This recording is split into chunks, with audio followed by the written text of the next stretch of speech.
Welcome to Edimoon Tutorials. In the last lecture, we've seen a few interesting examples and definitions. So let's have a quick recap about what we have learned in the last lecture. In the last lecture, we've seen about the negation of P. That is, if P would be true, the negation of P would be false. And if P would be false, the negation of P would be true. And we've also seen about P and Q. That is the conjunction. If the truth values of P and Q are true, then only P and Q would be true, and in rest of the cases it would be false. We have also discussed about the disjunction, that is P or Q.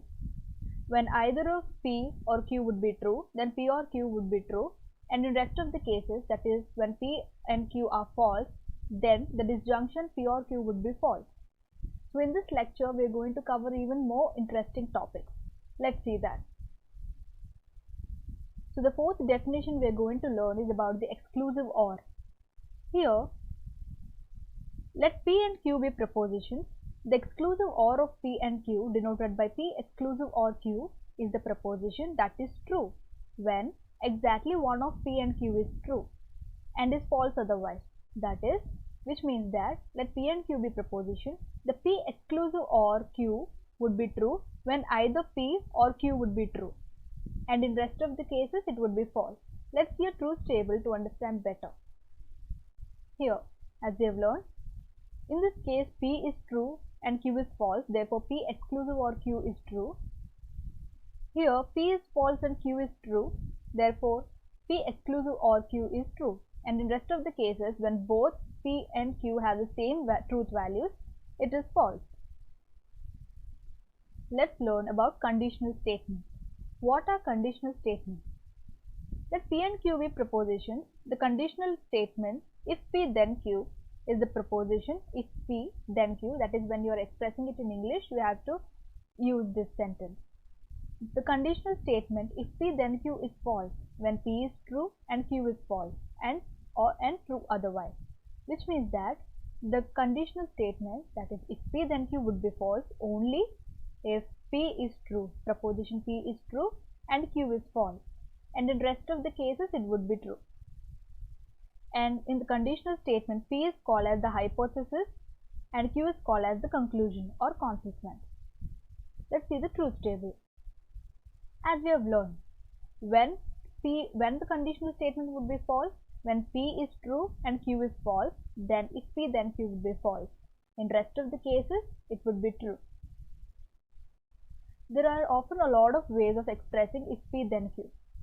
Like when you're writing in your exams, don't get confused that it is not written as if P then Q. There are other ways of expressing it, like P is sufficient for Q, Q is P, Q when P. There are a lot of other ways of expressing it. Let's see an example. Let P be a proposition where Maria learns discrete mathematics and Q be a proposition that Maria will find a job. So the answer would be, that is if P then Q would be, if Maria learns discrete mathematics, then she will find a good job, as we have learned. If P then Q. What is P here? P is Maria learns discrete mathematics, then Q would be she will find a good job. We can express it in much more better way, that is Maria will find a good job when she learns discrete mathematics, or for Maria to get a good job, it is sufficient for her to learn discrete mathematics. So let's see some forms of conditional statements. So we have three forms, that is converse, contrapositive and inverse. What is a converse? The proposition if Q then P is called the converse of if P then Q. Contrapositive is not Q then not P. Inverse is not P then not Q of the conditional statement if P then Q. So here we can say that conditional statement and its contrapositive are equivalent. How? Here is the answer. As I have highlighted it in the red boxes, you can see the truth values in this. The conditional statement if P then Q is the truth values of this conditional statement and its contrapositive, that is not Q then not P. We can say that the truth values of the conditional statement and its contrapositive are same. So when you are calling it an equivalent, we call it equivalent when two compound propositions always have the same truth value. Like here, when two compound propositions always have the same truth value, then we can call it that they are equivalent. But here is a note. Like the conditional statement and its contrapositive are equivalent, the converse and the inverse of a conditional statement are also equivalent. Converse and its inverse. But neither of them are equivalent to its original conditional statement. Only original conditional statement is equivalent to its contrapositive. Let's learn about biconditional. Let P and Q be proposition. The biconditional statement P if and only if Q is a proposition. P if and only if Q. The biconditional statement would be true when P and Q have the same truth values and is false otherwise. Biconditional statements are also called as by implication. So here the biconditional statement would be true when P and Q have the same truth values, and else it would be false. Let's see the truth table. Just now we have learned that biconditional statement would be true when P and Q have the same truth values. Here P and Q have true, therefore biconditional statement would be true. Here P and Q have the same value, that is false, then also biconditional statement would be true, and in rest of the cases it would be false. Let's see an example. Let P be a proposition, you can take the flight. Q, you buy a ticket. So if P then Q would, biconditional statement would be, you can take the flight if and only if you buy a ticket. So we have learned, you can P if and only if Q. What is P here? You can take the flight if and only if Q, you buy a ticket. Or you can express it in other way, that is, if you do not buy a ticket and you cannot take the flight. Truth tables of compound propositions. So here we are constructing a truth table for compound propositions. So when you are dealing with compound propositions, it's important to break the problem into much smaller problems, like I've done here. Here we need P or not Q. If P or not Q, then P and Q. So we have derived not Q from Q value, and we are doing a disjunction with it, P or not Q. Then we are performing P and Q, and finally we are applying the rules of if P then Q. So in this way we have to divide the problem into much sub-problems so that we can actually find out the truth value of the compound proposition. Precedence of logic operators. It is an important topic because when you are dealing with compound propositions, it is important to know which operation should be performed first. Like in this case, negations have the highest priority, followed by the conjunction, disjunction, if P then, that is the conditional statements, and biconditional.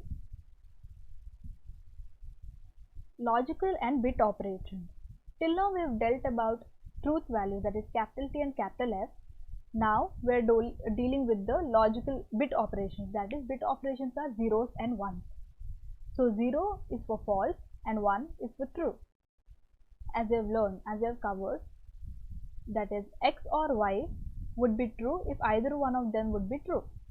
Here 0 1 1 0 1 1. So therefore it is the truth value is 1 1 1 here, because both of them are false. Here x or y would be false. X and y would be true when both of them are true, like here x exclusive or y would be true when both of them have different values. They have the same values, it would be false, like here.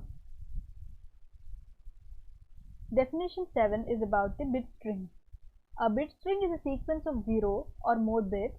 The length of the string is the number of bits in the string. So as an example here is the bit string 10101011. It has 9 bits, so therefore the length of the bit string would be 9. Here is the example. So when you are dealing with bit strings, we are given with 2 bit strings here, and if you are asked to conclude a bitwise OR, you have to do it in the following way. Like 0 and 1, we know the OR condition. If one of them is true, then bitwise OR would be true. So 0 1 1, 1 0 1, 1 1 1. So when it would be false, when both of them are false, when both of the propositions or both of the conditions are false. Therefore here 0 0, it would be 0, and in rest of the cases it would be 1. Bitwise AND. When bitwise AND would be true, when both of the values are true. Therefore here 1 1 1. Here also 1 1 1. and 1 1 1. In rest of the cases it would be false. And bitwise XOR is also the same. When both of them have the same values, it would be false. Therefore, because there is the same value of 1 1 here, it is 0 here. Same here. So in this way, we have to deal with the bit string. So with this, I conclude this topic, conclude this lecture. So in the coming up lectures, I am going to cover even more interesting topics. So thank you. See you in the next lecture.